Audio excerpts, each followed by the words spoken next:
Hello, I'm Tripwire. Thank you so much for watching. Welcome back to my Dark Souls slow play. I just realized that I'm on the wrong character. This is not what my YouTube character looks like. This is my New Game Plus Faith build with 50 Faith, 40 Dex, a fully upgraded Chaos Baldur's Side sword, and the most powerful miracle in the game, Sunlight Spear. That's the wrong character. But thank you so much for joining me. I hope you are doing well. That's the right one. 7.5 hours playtime already, damn. Still got a lot to do. Still got a lot to... I mean, look at that. I mean, it's easy to mistake. We're in the exact same frickin' place on both characters. I didn't even know that. But thank you so much for joining me. I'm not wearing pants, and you know what that means. You might not know what that means. I guess it could mean several things. In this case, it's that it's Friday. I'm very excited that it's the weekend now. I'm so tired. Alright. So, what did we do last episode? This is Laurentius.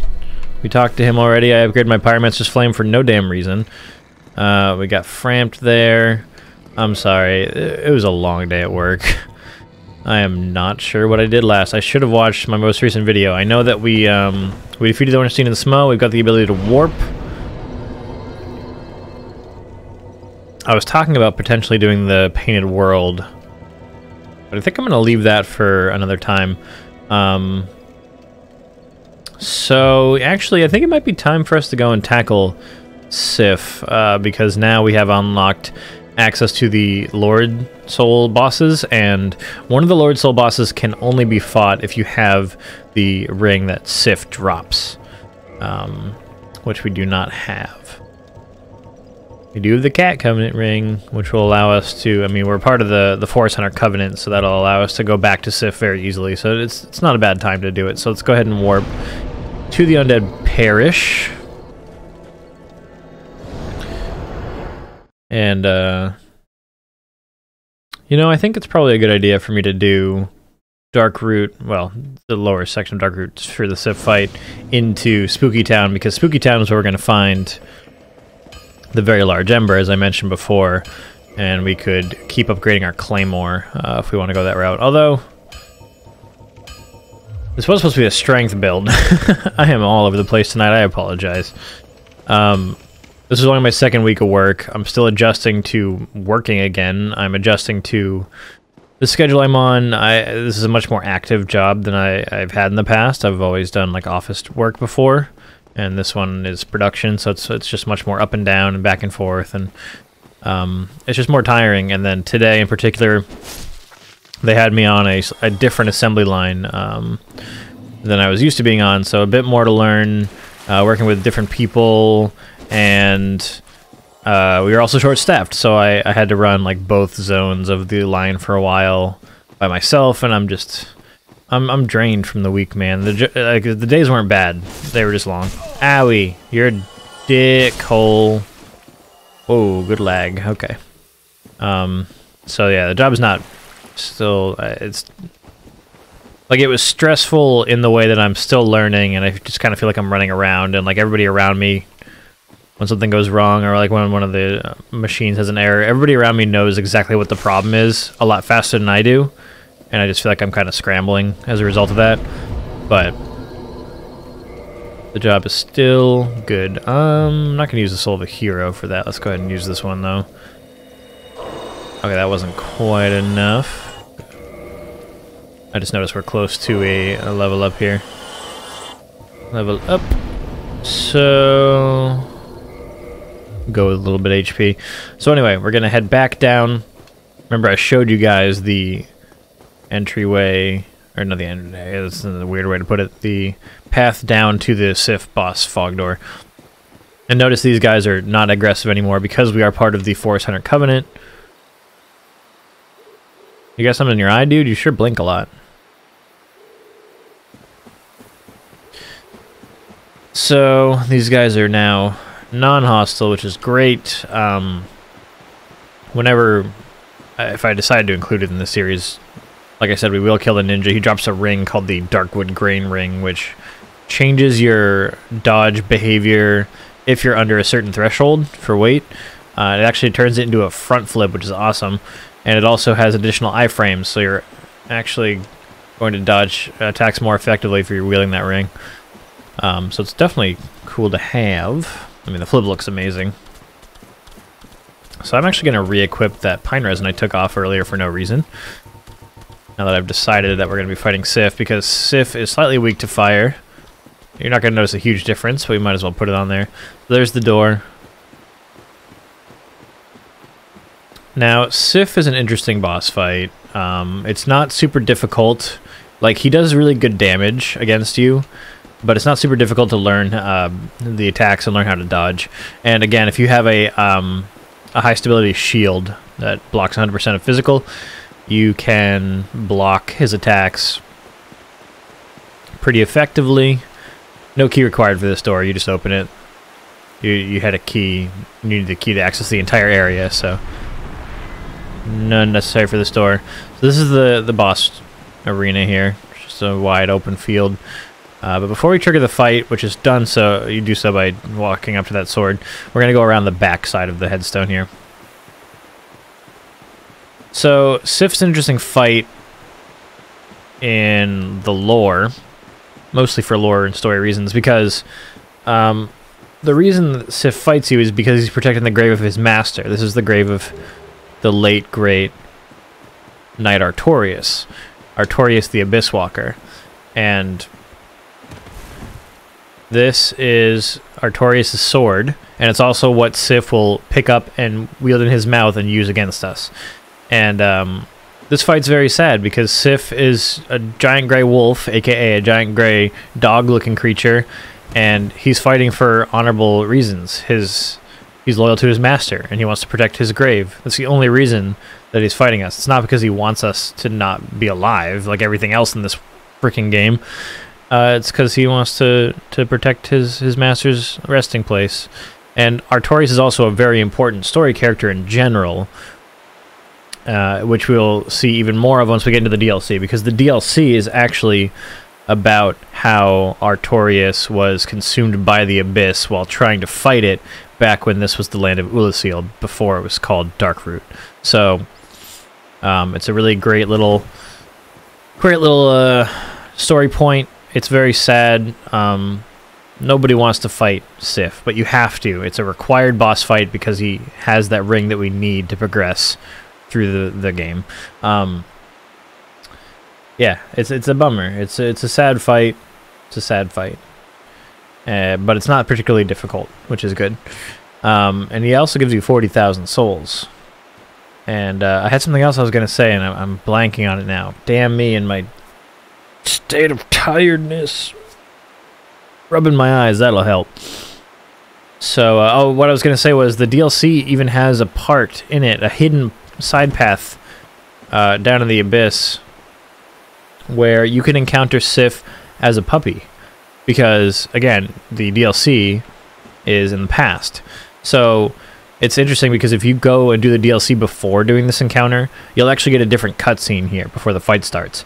Because, I mean, as long as you rescued Puppy Sif, because in the Abyss, he's under attack from these humanities, these like living humanities, and he's got this protective seal around him. I think put in place by Artorias, I don't remember. But you kill the humanities, and then he's safe, and you save him, and then he becomes a summon. Sif actually becomes a summon for the boss fight, the final boss fight of the DLC. Well, the final required one. And if you encounter him in the past, the cutscene here changes because he recognizes your scent, and then he reluctantly picks up the sword and fights you anyway because he is bound to protect the grave of his master. But it does change. It's much more reluctant that way. So it's a bummer of a fight. It's got very somber music to reflect that. Well, let's go ahead and fight Great Grey Wolf Sif. And hopefully my tired state does not cause me to die here, because the run back is long.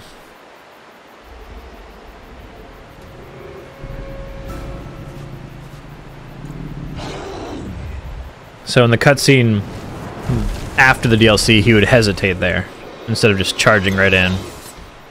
Here we go. That's a classic spin around attack there. He does that one a lot. Look at that damage.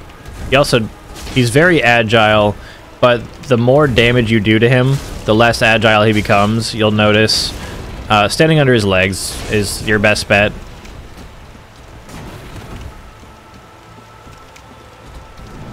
And you just learn when he's going to swing. Some of the that was very lucky that didn't hit me. Some of the movements are very quick. Some like that are very not quick. But see, now he's kind of limping. The music's very somber. He's gonna do a follow-up. Nope, no third hit combo. All right. But as he gets weaker, he struggles to wield the sword a little bit more. And the fight just gets even sadder. And so a lot of people like to not kill him super quickly, like do a thing where the show him mercy, he's Sif. But my thing is that look at him limping. I want to put him out of his misery as fast as possible because I feel so bad for the poor guy. I'm sorry. Goodbye, great Grey Wolf Sif. You were a beautiful and noble creature. So we get the typical humanity homeward bone. We also get the Soul of Sif, which is used to make, I believe, 3 different boss weapons. And then the Covenant of Artorias is the ring we needed. Traverse Abyss, which is exactly what we're going to need to do. This ring symbolizes Knight Artorias' covenant with the beasts of the Abyss. Its wearer, like Artorias himself, can traverse the Abyss. So that's important for us because one of the Lord Soul boss fights takes place in the Abyss. And we need to be wearing that to fight down there, otherwise you just die upon trying to drop down there. So, yeah, it's a shame that you have to kill Sif, and that he's not an optional fight at least. But you have to do that in order to fight the 4 kings. So, I think I totally forgot about this, but of course I was working, and then I was like, oh, I'm gonna record. I didn't actually spend any time trying to level up the Zweihander, so I guess we'll roll with the Claymore for a little bit longer, but I do want to switch to using strength weapons pretty soon.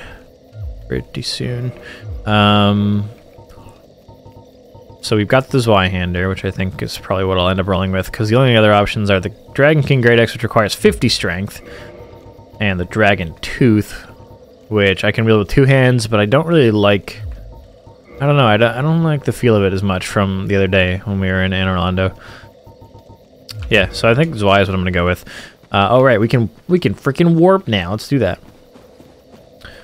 So we're going to go straight back to Firelink Shrine. Firelink Shrine connects to a lot of different areas. As you noticed before, it obviously lets us go from the beginning of the game up through the Undead Burg and continue along that path. If you go this way, you can go up and go back to the Asylum. You can go through and get to the Undead Parish and to Andre that way.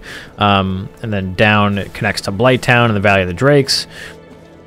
And it also connects to New Londo Ruins, of course, which I showed you at the beginning of the series when we got that Firekeeper Soul. So we're going to go back there, and we're going to deal with some rather unpleasant enemies, the ghosts of New Londo Ruins. This will probably be a lot of people's least favorite part of the game. I say that. Catacombs is probably worse for a new player. Firelink also connects to the Catacombs. If you follow that path down the hill where all the skeletons are, that leads you to the Catacombs. So 2 of the Lord Soul bosses locations, you have to get to them by starting at Firelink. So we are back here, and we're going to go ahead and drop on down here and pay a visit to Spookyville. And Spookyville is, ooh, it stressed me the hell out the first few times I did it. It's unpleasant because the volume of ghosts is very high, and remember, you need to be cursed or under the influence of a temporary curse, aka the transient curse consumable that we picked up, in order to damage them. But of course they can damage you no matter what, and they can move through walls and ceilings and floors, and we can't, so it's a bummer. So yeah, across the way there where we're headed. Spookyville, get out of my way. Get out of my way. You didn't do anything wrong, but I'm still gonna kill you for good measure. Oh, I also didn't show you this guy over here. Not him. But come down around the corner here and carefully come down these stairs. Don't walk off the edge. Right before it ends, there's a dude here. Well, this is unusual. You haven't lost your head. And more importantly, you're free. How on earth? Well... Blah, blah, blah, blah, blah. I don't care. This is Rickard of Vinheim. He is a blacksmith. And he's the one who will take the enchanted ember, excuse me, off of our hands. Yeah, okay. Come back soon. Okay. I'm still here. Do you want this or not? Hey, what? Yes. Again, I never really go down the enchanted path, but we can buy a couple more sorceries from him and a catalyst with which to cast sorceries. But he's the one who can help you with enchanted weaponry. So he's imprisoned in New Londo Ruins, which is interesting. Alright, so we'll come on down here. Remember, at the beginning of the game, we broke open this pot. Whoops. And this body here fell out, and we picked up some transient curses. So go ahead and equip your transient curses here. They last, I believe, 5 minutes, and you only start with 2, but don't worry, I'm going to show you where to get a couple more. And if you're lucky, the ghosts themselves can drop some more. It's really not that bad. And I'm going to show you the way that I personally like to handle this area. So we're going to go ahead and swap out our Chloranthy ring for Havel's ring. Remember, this is what we got from the NPC at the basement of the watchtower that boosts your equipment load. That's going to allow us to wear heavier armor without being super, super slow. So now we're wearing Havel's set. We're mid-rolling, which is better than fat rolling. See if we can also put on his helmet. No, now we're going to fat roll. Yeah, that's fine. So we'll switch back. We don't want to fat roll. So now we've got this really heavy armor, and our poise is 103, which is really good. So now if we get hit by a ghost, we're not going to stagger. And that's really important for getting through and for fighting large groups of ghosts, and I can be a little bit more reckless and not worry about it. I have 10 Estus flasks. I think we'll be fine. So once you get down to the edge of the end of the bridge here, go ahead and use one of your transient curses, and then let's get going. So this first ghost is going to pop out just like before. Go ahead and kill it. Second one's going to pop out from right behind. That's dumb that it didn't hit. There we go. And then instead of going up the steps, come off to the right. Be careful not to run off the edge into the water. Beyond there, you'll die. And then one of these pots with the person in it. Well, it used to be a person. 2 more transient curses for free. And now we can head up the stairs. So the layout of this area is not super confusing. It's just the stress of having to deal with the ghosts that makes it so bad. But we'll deal with every single ghost, okay? So there's going to be one pops up here and here. You can hit them as they come up. There's going to be a bunch in this room here in this first little house. We're just going to go in guns a-blazing because we can. Killed 2 with that sweep. Killed that one coming up from the floor. Oh, we got grab attacked by the one behind us. It's all good. Didn't do too much damage. We're also not going to take much damage with this armor on, so that's good. Alright, and that's all the ghosts for this first room. See how little damage I took? Now, come down here. And if you'd like, you can come down to the end of this pathway and loot this. Keep in mind there is a little trap here. There's a ghost inside of that wall. So if you don't loot that, you take a right out of that doorway. Come around and a ghost is going to pop up out of the floor right in front of you here. Now instead of taking the right through the fog gate, instead we're going to run to the end. And there's a special kind of ghost with the red eyes that screams and it's holding a baby. 2 more transient curses on the ground, and those are like special types of ghosts that I think have a unique drop as well, or there's something different about them. I don't remember. So, oh shit, one of the ghosts actually dropped transient curses from the beginning. I didn't even notice. But anyway, you can see a ghost up there ready to ambush you if you want to grab this item, which we're going to. So they just stab through the floor, but after they've aggroed, just lure them down because they're going to try to come down to your level. There we go. Good. Now there's going to be a few more that we can aggro. If you sprint through here, you can see they're trying to stab up through the floor. So again, we're going to try to get them to come on up. These ones are a bit more finicky. I can't always get them to aggro, but we're gonna keep trying because we don't want to have to think about them later. All right, good.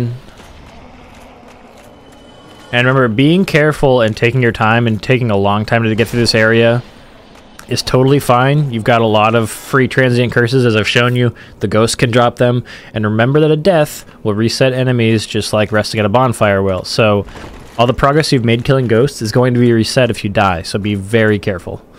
And now this building is the goddamn worst. It's a nightmare. We need to get up to the top and talk to that guy.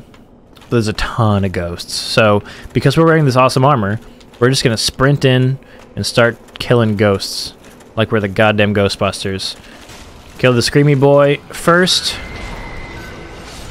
and then being careful not to get too overwhelmed by ghosts. Just take them out one by one. We're not going to take too much damage because of our fantastic Havel set. And again, because you have so much poise, if you need to heal, just heal. Their attacks are not going to stagger you and stop you from healing. So there's no downside. So now that was just the ghosts that come into this room. That's not all the ghosts, though. It's crazy. They made this area really mean. So there's a ghost through this wall you can see. And then I believe... Okay, maybe I'm thinking of the bottom floor, but there's an item around the back here with another ambush if you try to go for it. And... okay, that one came through the wall on the outside. Yeah, just tanking all these hits with poise is like the easiest way. And then it's less spooky because instead of like carefully creeping around each corner, you're just like, fuck it, I'm a tank, I don't care. One might even say, I ain't scared of no ghosts. So drop down to the next floor and come around the bottom here. And if you exit on the far wall, there's going to be an item and also a ghost. So kill the ghost, take the item. Curse Bite Ring. So remember when we spoke to Oswald of Kareem early in the playthrough? He was selling the Blood Bite and the Poison Bite rings. This is the Curse Bite Ring. You don't have to spend 15k on it, which is nice. And if you're wearing it, you have much, much higher curse resistance.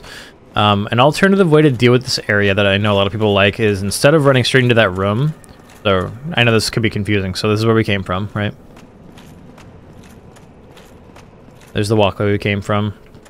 People like to do is, instead of running here and going straight through that doorway, they like to run straight down the stairs, outside, and then up and around. Because if you do that, the ghosts inside that building are going to aggro on you and you'll pull them. And so they'll all come through the wall after you over here. And you can deal with them from relative safety, or with relative safety, as they all kind of try to come at you one by one when you're over here. So they'll be floating out in front of you and you just have to kind of swing over the edge like that. Or if you have miracles, sorceries, stuff you can shoot at them, you got a bow. As long as you got the transient curse active, it'll all work. So we'll grab this, but then we got to go back inside the house because we did not actually go up to talk to that guy. And I think this is a chunk.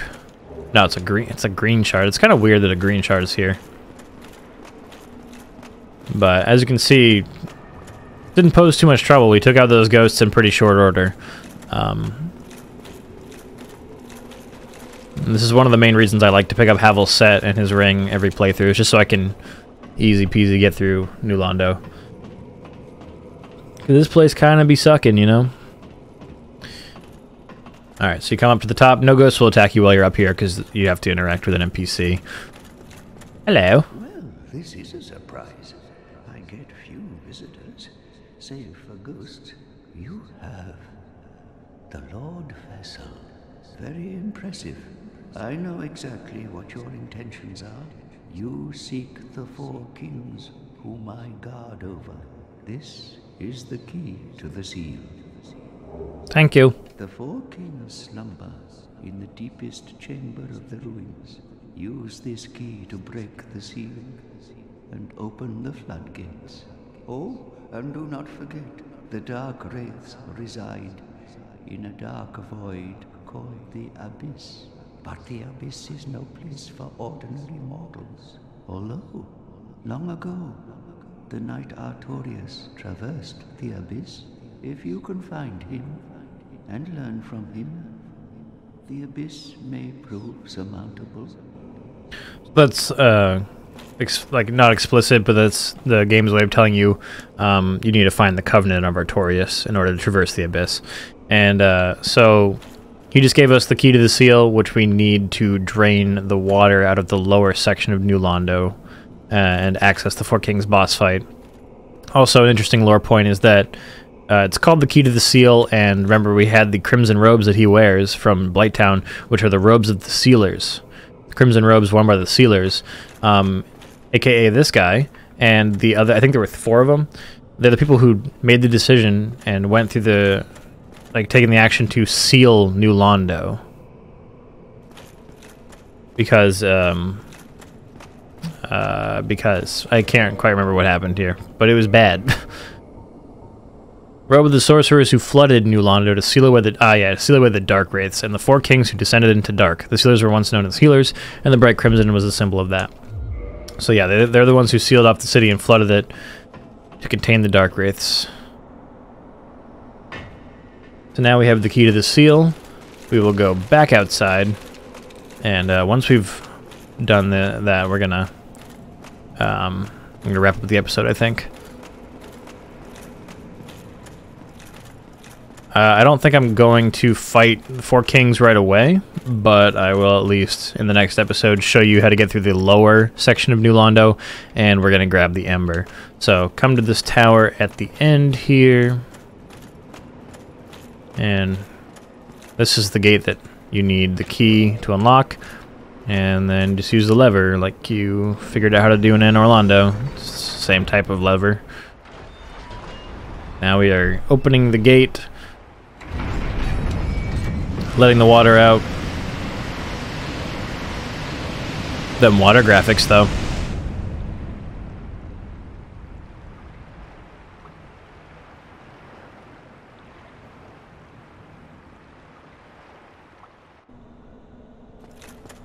So now you can actually see out to the drakes right there.